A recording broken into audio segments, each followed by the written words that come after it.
Okay, this is Dr. Philip May. I will be speaking to you today about optimizing calcium intake for the individual patient. The question we're asking is, how much calcium should an individual take every day? Okay, here are the recommended daily allowances for calcium from the Institute of Medicine, and I will just draw your attention to the adult population. If you'll look down at the top table there, recommended dietary allowances for calcium. 19 to 50, at age 51 to 70, it's roughly 1,000 milligrams per day. After age 50 for women, it's 1,200 milligrams per day. But this is generally the amount of calcium that's recommended on a daily basis. In addition, the upper intake level, the tolerable upper intake level for calcium for the adult over 19, 2,500 milligrams per day, or the older people, 2,000 milligrams per day. This is the most you should ever take. So up to 2,000, 2,500 milligrams per day is considered safe. So there's a range between 1 to 2,000 milligrams for your individual patient. But if you have younger people, you can look at the table and adjust the amount. But we tend to need a certain amount of calcium, and that's what we're going to be talking about, how you make that determination. Now, there are different sources of calcium. You can Google sources of calcium, and there are many different tables and that you can come across. Here's one from the Harvard School of Public Health. Basically, dairy products are the main source of calcium. You can see collards are a rich source of calcium, but most people don't eat collards, black-eyed peas, but most people could eat a little yogurt, have some skim milk. Salmon is a good source of calcium, but basically it's dairy products. And as we get older, we tend to consume less dairy products. So adults tend to, probably most adults do not get enough calcium on a daily basis, and probably taking a supplement is necessary or ideal or preferred.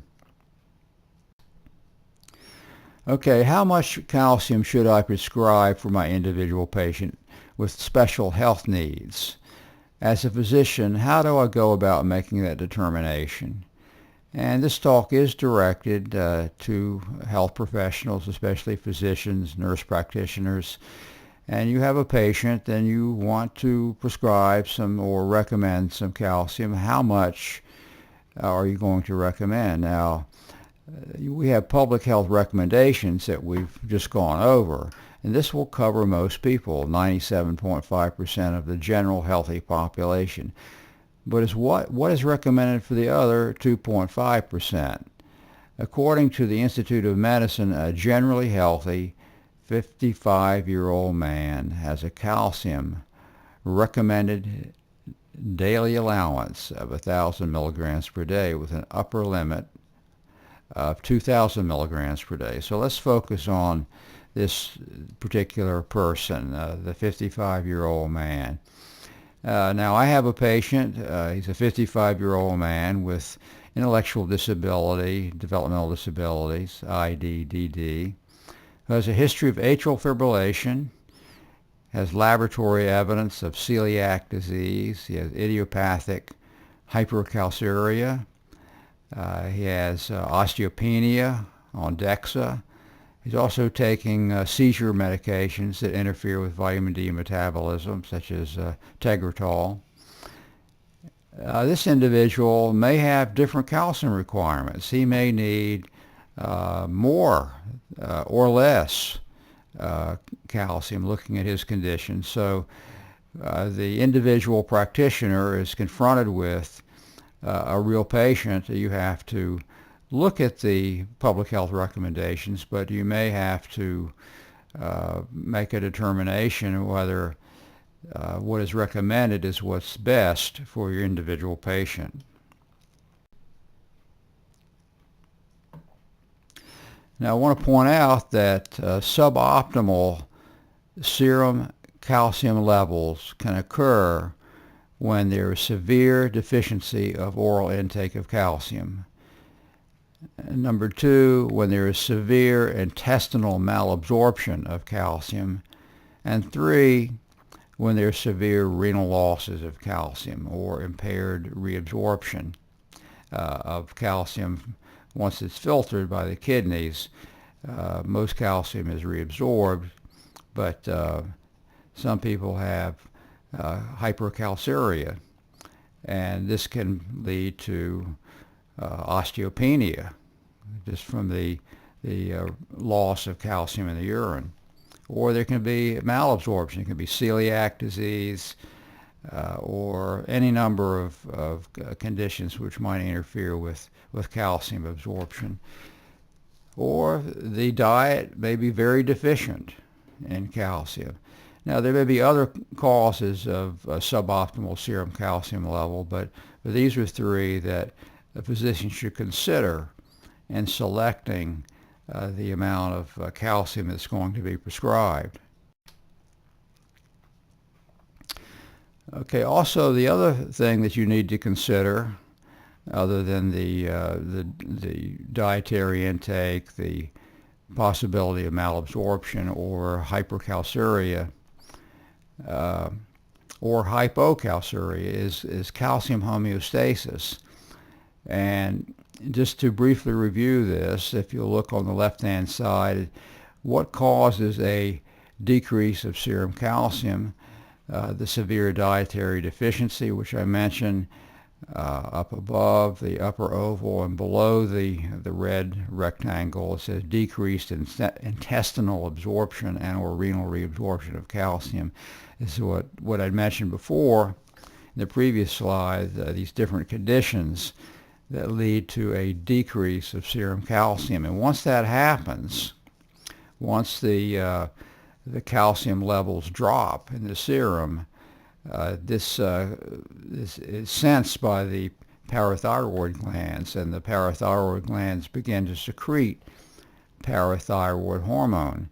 And if you look at the top there, this will lead to activation of vitamin D. In other words, the high levels of parathyroid hormone stimulate the 125 dihydroxylase enzyme to convert the 25 hydroxyvitamin D to 125 dihydroxyvitamin D. And this active vitamin D stimulates the increased intestinal absorption and renal reabsorption of calcium, and this will then lead to an increase of serum calcium level from the intestinal absorption or renal reabsorption. And once the levels go up, this will feed back to the parathyroid glands, and this will lead to a decrease of parathyroid hormone.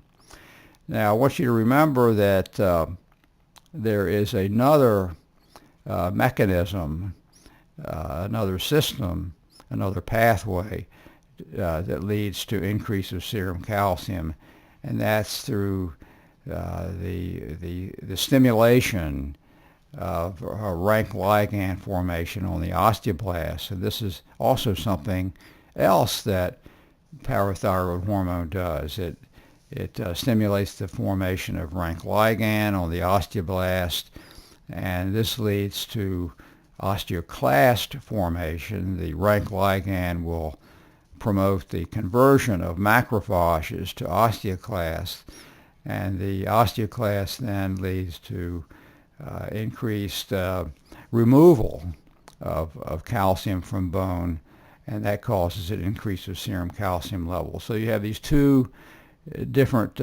systems that can correct a hypocalcemia, and they both operate in the individual patient.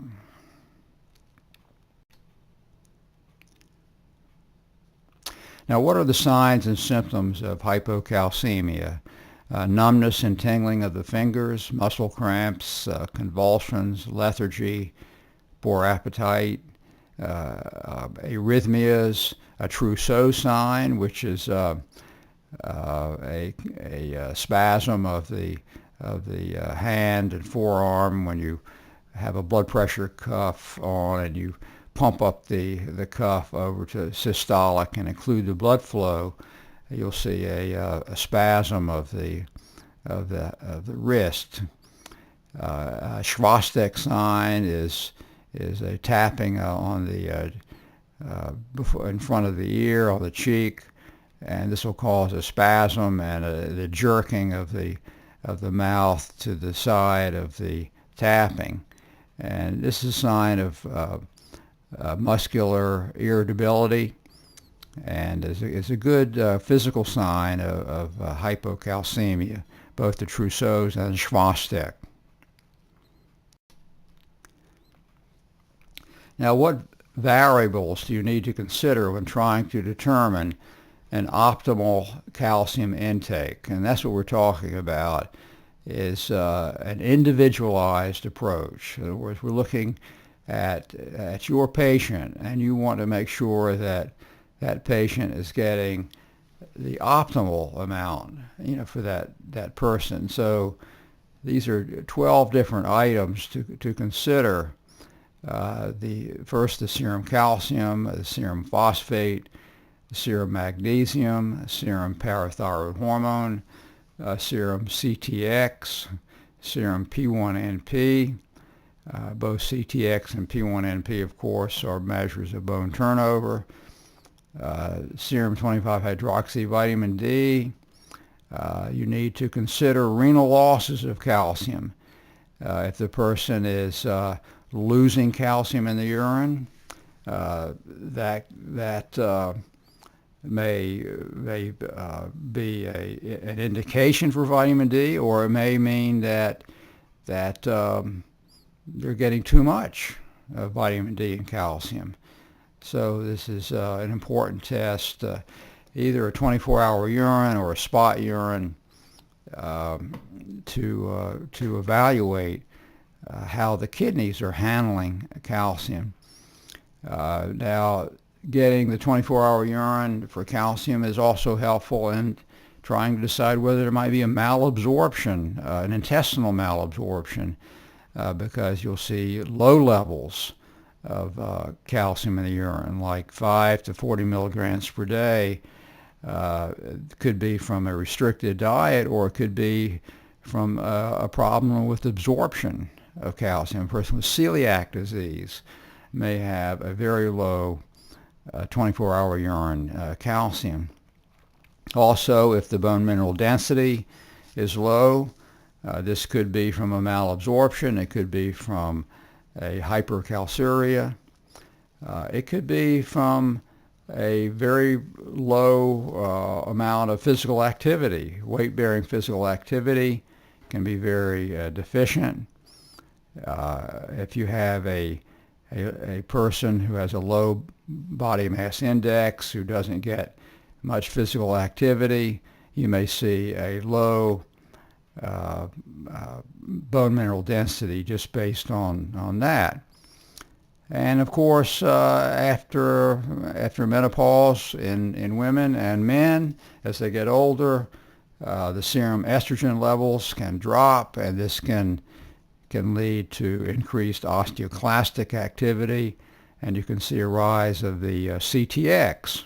So this is another thing to consider. But these are different variables. It's not to say that you always get all of these tests on everybody, but if you're confronted with an individual patient where this is an important thing to work up, and you want to make sure they're getting the optimal calcium, you may have to get these tests. Okay, I just want to briefly go over a report by Bischoff-Ferrari. Came out in the American Journal of Medicine in 2004. This is an often quoted study. And I'm just going to read the first paragraph here for you. This is the positive association between 25-hydroxy vitamin D levels and bone mineral density. This is a population-based study of younger and older adults. And they're looking specifically at the relationship of bone mineral density to 25-hydroxy vitamin D serum levels. And as they point out, vitamin D is essential for bone growth and preservation, but the optimal serum 25-hydroxy vitamin D level needed to maintain bone health is not known. Some have defined optimal vitamin D status as being the 25-hydroxy vitamin D that reduces parathyroid hormone to levels to a plateau, but estimates of the optimal level using this definition vary from 9 to 38 nanograms per ml. So usually at about 40 nanograms per ml of a 25-hydroxy vitamin D, you see suppression of parathyroid hormone, and this indicates that you've got adequate 25-hydroxy, adequate 25-hydroxy vitamin D levels, and therefore you would have adequate serum calcium as well. So we need to think of calcium and vitamin D working together. They're partners in the process. But bone mineral density is another way to estimate the optimal 25-hydroxy vitamin D level. And I would say bone mineral density is another way to estimate the optimal intake of calcium as well. And this is a table from that report. And what the investigators did is they looked at 3 different populations, and the whites, Mexican Americans, and blacks, and they looked at old and young in all 3 of these categories. In other words, the younger whites and the older whites, the younger Mexican Americans and older Mexican Americans, younger blacks and older blacks. The average age for the whites, for the younger group is about 35, and for the older is about 65. And they had a couple thousand people, 2,000 or 3,000 people in each category. So overall, you're talking about 6 different categories of patients. And I'm just going to focus your attention on the calcium intake of these different groups. This wasn't the purpose of the study, but I think this is an important part of it. Is if you look at the white group, the calcium intake was much higher than, say, for the blacks, and the Mexican Americans were kind of in between. And the younger groups always had a better calcium intake than the older folk. So I think this. I want you to just kind of study those numbers.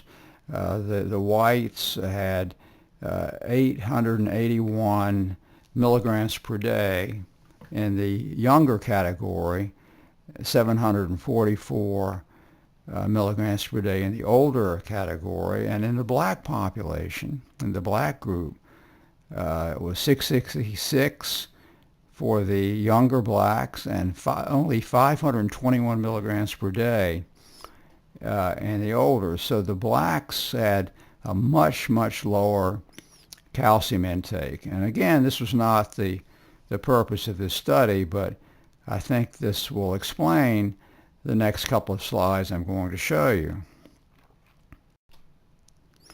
Okay, here is a representation of the relationship of bone mineral density to vitamin D.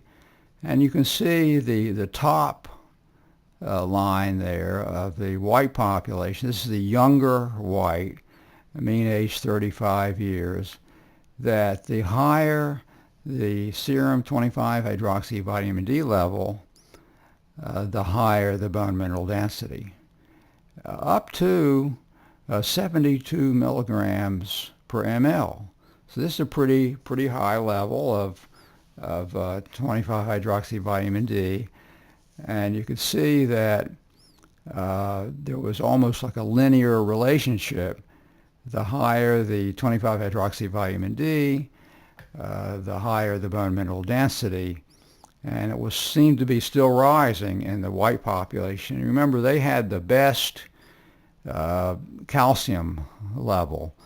Now, if you look at the black population, there was a rise, not as good as the in the whites, and then when it got over 40 nanograms per ml, it started to actually decrease. It looked as if the vitamin D, one explanation that was given for this failure to continue to rise is there could be a toxicity from vitamin D, but the authors really had no good explanation for it.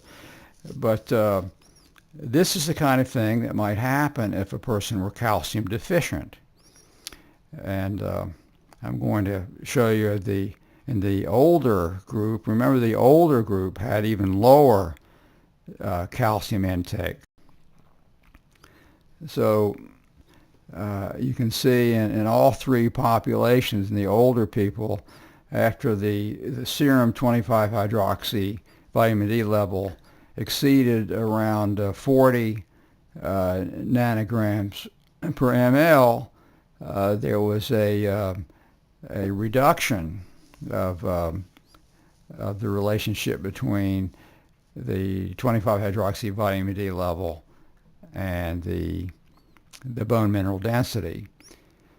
So what may be happening is that the low calcium could have been leading to an element of secondary hyperparathyroidism, and this could be leading to increased 125 dihydroxy vitamin D, which could have an adverse effect on bone. So this is what might happen if you're giving plenty of vitamin D, but you're not giving enough calcium along with it. This is the kind of thing that could happen. So, keep in mind that when you're optimizing vitamin D, you may need to be optimizing calcium intake as well. Otherwise, if the person is calcium deficient, either from dietary intake or renal losses or malabsorption, this may be working against you and trying to optimize the vitamin D. And this is the physiological explanation here, just to remind you that the osteocytes, when the osteocytes are stimulated by mechanical unloading, in other words, if there's loss of physical activity, if you're paralyzed or you can't exercise, and this leads to a drop of mechanical stress on the bone, the osteocytes detect that, and they start releasing sclerostin, which inhibits osteoblast activity, and they stimulate rank ligand, which converts macrophages to osteoclasts. And both of these effects lead to decreased bone mineral. Either the bone is not being formed or it's being broken down, and this is what happens with mechanical unloading. And the activated vitamin D participates in that process, that that looking at the top of the slide over on the right where you see hypocalcemia leads to increased parathyroid hormone that leads to activation of vitamin D. And going over to the left-hand side of the slide, now that you have activated vitamin D, that is the 125 dihydroxy vitamin D, this stimulates the vitamin D receptor in the osteocyte nucleus, and that leads to stimulation of rank ligand and sclerostin, just like the mechanical unloading does. So of course, the answer here is to correct the hypocalcemia, give more calcium, suppress the parathyroid hormone, and therefore you get less 125 dihydroxy vitamin D, and this will slow, or reduce the activity of the osteocytes and allow the calcium to stay in the bone. So this could be the physiological explanation for the effect that you see on the Bischoff-Ferrari study, which we were just going over. Okay, getting back to the individual adult with a developmental disability, you need to keep in mind a few things here. There's a low, often there's a low peak bone mineral density, which occurs at age 30, and a low metabolic bone turnover at age 30 could lead to a lowered bone mineral density. Now let's go back to that individual patient, the 55-year-old man. Let's suppose that we knew that he did have a low peak bone mineral density at age 30, that as a child he didn't get much physical exercise, he didn't have a good vitamin D level, and so when he became an adult, he never achieved a normal normal bone mineral density and had, say, osteopenia on DEXA just based on that. He would likely have a low metabolic bone turnover at that point if he had normal vitamin D levels. But let's suppose at age 55, now he goes into andropause, his estrogen levels drop, and he develops vitamin D deficiency. This leads to an increased metabolic bone turnover. You would see a rise of CTX, for example, and a loss of bone mineral density, a decrease of bone mineral density on DEXA. In that case, if you increase the vitamin D and calcium, that would correct the problem. You would see a reduced metabolic bone turnover, increase of bone mineral density, and a reduced risk for fracture. So this is a scenario that's probably pretty common in adults with medically complex developmental disabilities. So in conclusion, and this is the take-home message to physicians, it's important to optimize the intake of calcium at the same time that you're optimizing the serum level of 25-hydroxyvitamin D. And failure to do so may impair the ability of vitamin D to improve bone mineral density and reduce the risk for fracture. In other words, you've corrected a vitamin D deficiency, but you haven't optimized the calcium intake. And this may be working against you and preventing the vitamin D from providing the maximum benefit. And remember all those other things to consider as well, like magnesium. You need magnesium for parathyroid hormone to convert the vitamin D to the 25-hydroxyvitamin D in the liver, and also the 125 in the kidney requires magnesium, and all those other issues to consider. So it's a complicated thing, but But if you have a complex patient and you want to really get at the answer and improve their bone mineral density, this is one approach to do that. Okay, that concludes the talk. Thank you very much for listening, and if you want to get in touch with me, you can send an email to me at ifcd.pmay@gmail.com. Thanks again. Bye-bye.